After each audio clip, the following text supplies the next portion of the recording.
जरांगे पाटलांच्या अटकेची तयारी झालेली आहे आणि सरकार त्यांना अटक करणार आहे आणि आता सर्व मराठा समाजाने त्यांना साथ द्या. योद्ध्याला घाम फुटला की आता मला अटक होती.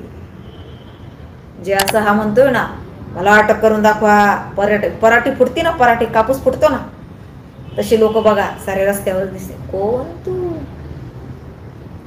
कोण?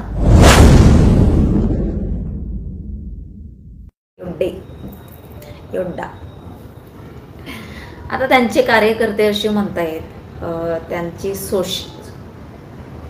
सोशल मीडिया शोषण म्हणावं लागेल ना, जे महिलांचं शोषण करतायत, तर त्यांची सोशल मीडिया टीम जी आहे ती टीम आता असा प्रचार आणि प्रसार करायला लागली की जरांगे पाटलांच्या अटकेची तयारी झालेली आहे आणि सरकार त्यांना अटक करणार आहे आणि आता सर्व मराठा समाजाने त्यांना साथ द्या.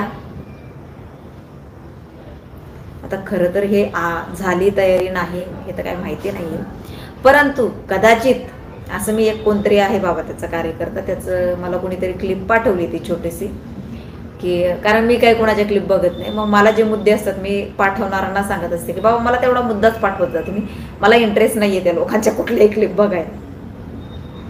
तर त्या ह्यामध्ये तो बोललाय त्या क्लिपमध्ये की भुजबळ कुठल्या तरी ह्याच्यामध्ये बोलला की अधिकारी लावलेत त्याच्या चौकशीसाठी किंवा काय काय काय असं झालंय आणि मग आता घाम फुटला. योद्ध्याला घाम फुटला की आता मला अटक होती. तर त्यामुळं मग आता योद्ध्याचे सोशल मीडियाचे कार्यकर्ते शोषण करणारे आता लागलेत कामाला, अशा इमोशनल क्लिप बनवायला, ब्लॉग बनवायला, की आता आपल्या योद्ध्याला अटक होणार आहे, त्यांच्यावर गुन्हे दाखल होणार आहेत, त्यांना अटक होणार आहे आणि सरकारने त्याची तयारी केलेली आहे. मला वाटतं सरकारने जेवढे त्याचे लाड केलेत ना, तेवढे आत्तापर्यंत कुठल्याच मराठा कार्यकर्त्याची किंवा मराठा आंदोलकाचे कुणीच लाड केले नसते. महाविकास आघाडी सरकारचा तर विषय सोडूनच द्या, पण महायुतीने सुद्धा ह्याच्या अगोदरही आंदोलन झालेत, कुणाचेच एवढे लाड केले नसते जेवढे जरांगेचे लाड केले. जेवढं जरांगेला पाठीशी घातलं ना तेवढं आत्तापर्यंत कुणालाच पाठीशी घातलं नाही. जितकं त्याने जे काय त्यांचा नंगानाच केलाय ह्या एका वर्षामध्ये, त्या सर्व गोष्टींना सरकारने दुर्लक्ष केलं म्हणायला हरकत नाही. संविधानिक पदावर असणाऱ्या लोकांना गलिच्छ घाणघाण शिव्या द्यायच्या, कुणी जर विरोध केला तर त्याच्या पर्सनल आयुष्यावर काहीही त्याला खोटं नाटं जोडायचं, कुणाशीही त्याचं नाव जोडायचं, काहीही त्याच्या आयुष्यातनं त्याने केलेल्या गोष्टी त्याला जोडायच्या आणि त्याला बदनाम करायचं, गलिच्छ करायचं, महिला भगिनींना गलिच्छ शिव्या द्यायच्या. हे सगळे प्रकार या 12 महिन्यात घडलेले आहेत बघा एका वर्षामध्ये. हे जरांगे आणि त्याच्या कार्यकर्त्यांकडनं झाले. इतकं होऊन सुद्धा सरकारने त्याच्यावर एक शब्द काढला नाही. जी SIT नेमलेली होती ती सुद्धा सरकारने रद्द केली आणि हा वर आत्ता परत असं म्हणतोय. आणि जर सरकारने असं काही केलं असं मी तर म्हणते सरकारच्या निर्णयाचं स्वागत अखंड महाराष्ट्र करेल. जे असं हा म्हणतोय ना, मला अटक करून दाखवा, पराठी फुटते ना, पराठी कापूस फुटतो ना, तसे लोक बघा सारे रस्त्यावर दिसते. कोण तू? कोण? की तुझ्यासाठी रस्त्यावर लोक उतरते ना, काय उतरायची गरज कर नाही, त्याला डर कसला? जर तुझी चौकशी होत असेल तर मी म्हणते तू जाऊन बस त्या अधिकाऱ्यांजवळ, करा माझी चौकशी. काय हवंय तुम्हाला ती करा चौकशी माझी. तू घाबरतो का? खाताना गोड लागलं, आता पचायला जरा जड चाललं नाही का? ह्याची गत आहे ना, तो साप असतो ना बघा, की त्याचा जीव लय बारीक असतो पण त्याला शिकार मोठी आवडते. ते गिळून घेतं, पार जीवाच्या आकांताने जीव गिळून घेते ते, पण गिळाल्यानंतर त्याला ते पचत नाही ना. नाही पचलं की मग ते काय करतं माहिती का, ते पडतं आपलं सुस्त कुठं पण. हा, किंवा मग काय करतं ते ओकून काढतं. त्याची शिकार जर ती पचली नाही त्याला, त्या सापाला, तर तो पुन्हा तो बाहेर काढतो शिकार. तशी गती याची झालेली आहे आता. याने खा खा खाल्लंय, असं खाल्लंय असं खाल्लंय, असं मराठ्यांना वेड्यात काढलंय की आता त्याला ते पचना झालंय. बघा, लिमिट असतं ना काही कुठल्याही गोष्टीचं. वेड्यात काढलं मराठ्यांना. मराठ्यांचा अगदी खूप खूप खूप दुरुपयोग केला, त्यांच्या भावनांशी खेळ केला या माणसाने. आणि आता मात्र ज्या वेळेला समाजाला काही गोष्टी समजल्यात, समाजाने पाठ फिरवली आहे, याच्या लक्षात आलेलं आहे की याच्यासोबत फक्त आणि फक्त राजकारणी लोक आहेत. आता राजकारणी कार्यकर्ते आहेत, एका पक्षाशी जोडलेली माणसं आहेत. हे त्याच्या लक्षात आलं की सर्वसामान्य मराठा, गरजवंत मराठा हा जे म्हणत होतो ना, तो कुठलाही मराठा याच्यासोबत नाही आहे आता.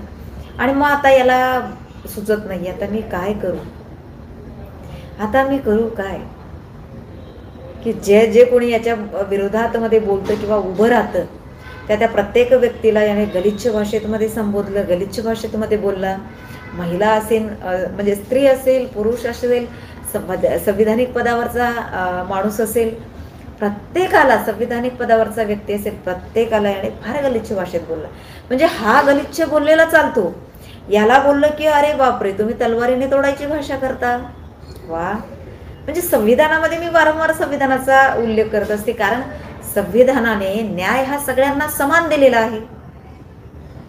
संविधानाने असं म्हटलं नाही की एखादा आंदोलन करता असेल तर त्याने कोणालाही कितीही गलिच्छ भाषेमध्ये शिव्या द्याव्यात, त्याने त्याच्या कार्यकर्त्यांनी महिलांना फोन करावेत, त्यांना गलिच्छ भाषेत शिव्या द्याव्यात, आणि त्या महिलेने खरं तर कंप्लेंट करायला हवी त्याच्या कार्यकर्त्यांची. तर हीच लोक त्या कंप्लेंट, त्या शिव्या परत हीच लोक व्हायरल करतात. म्हणजे हे प्रूफ पण देत आहेत आम्ही हे केलंय म्हणून.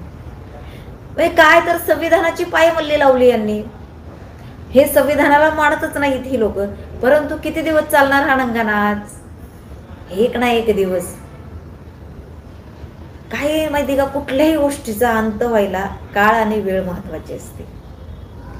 आणि ते एकदा आलाय ना, वेळ आणि काळ, तुम्हाला कोणीच वाचवू शकत नाही. तुम्हाला फक्त तुमचे कर्म वाचवू शकतात, एवढं लक्षात ठेवा. तुम्ही जर गुन्हा केलेला असेल ना, बघा, तुम्ही गुन्हा केलेला नाही आणि तुमच्यावर जर केस झाली तर तुम्हाला त्याच्यातनं तुमचे कर्मच वाचवू शकतात. की तुम्ही जर कर्म चांगले केलेले असतील तर तुम्हाला तिथं जर तुमच्या विरोधात मध्ये पुरावे नसतील तसे, किंवा त्या समोरच्या व्यक्तीने तुमच्यावर खोटा गुन्हा दाखल केलेला आहे, तर तुम्ही नाही करू शकत, तुमच्यावर नाही गुन्हे दाखल होऊ शकत. तिथं जर तुमच्याकडे तुमची बाजूच नसेल, त्या व्यक्तीच्या विरोधात मध्ये बाजू मांडायला भक्कम बाजूच नसेल, नाही त्याच्यावर काही होऊ शकत आहे. ठीक आहे, त्याला मनस्ताप होतो, त्याला कोर्टात जावं लागतं, त्याला सिद्ध करावं लागतं. परंतु तुम्हालाही त्याच्या विरोधात, तुम्ही ज्या वेळेला त्याच्या विरोधात गुन्हे दाखल करता तर तुम्हाला ते प्रूफ द्यावं लागतं. बरोबर ना? जर तसं नसेल तर मग मात्र तुमची खैर नाही. त्यामुळे मला असं म्हणायचं की बाबा, तुम्ही तुमच्या विरोधात जर सरकारने डाव रचला असेल, माहित नाहीये, आता तुमचे कार्यकर्ते म्हणतात सरकारने डाव रचला, सरकारने तर तुम्हाला घाबरण्याचं कारण नाही. कारण तुम्ही काही एक चुकी केलेली नाहीये, त्यामुळे घाबरण्याचा प्रश्नच येत नाही ना. तुम्ही का घाबरलात? तुम्ही का घाबरलात? तसंही तुमचं तोंड आता 8-10 दिवसापासून पडलेलं आहे. राजेंद्र राऊत यांनी ज्या वेळेला आंदोलन चालू केलं, त्या भाग्यश्रीने जेव्हापासून उपोषण चालू केलं तेव्हापासून तुमचं तोंड पडलेलं आहेच. की आता मला कुठेतरी उतरती कळा लागलेली आहे. कारण काही गोष्टी बऱ्याच पुढे यायला लागल्यात ना, आणि येतील, अजून बऱ्याच येतील. थांबा, थोडं धीर धरा.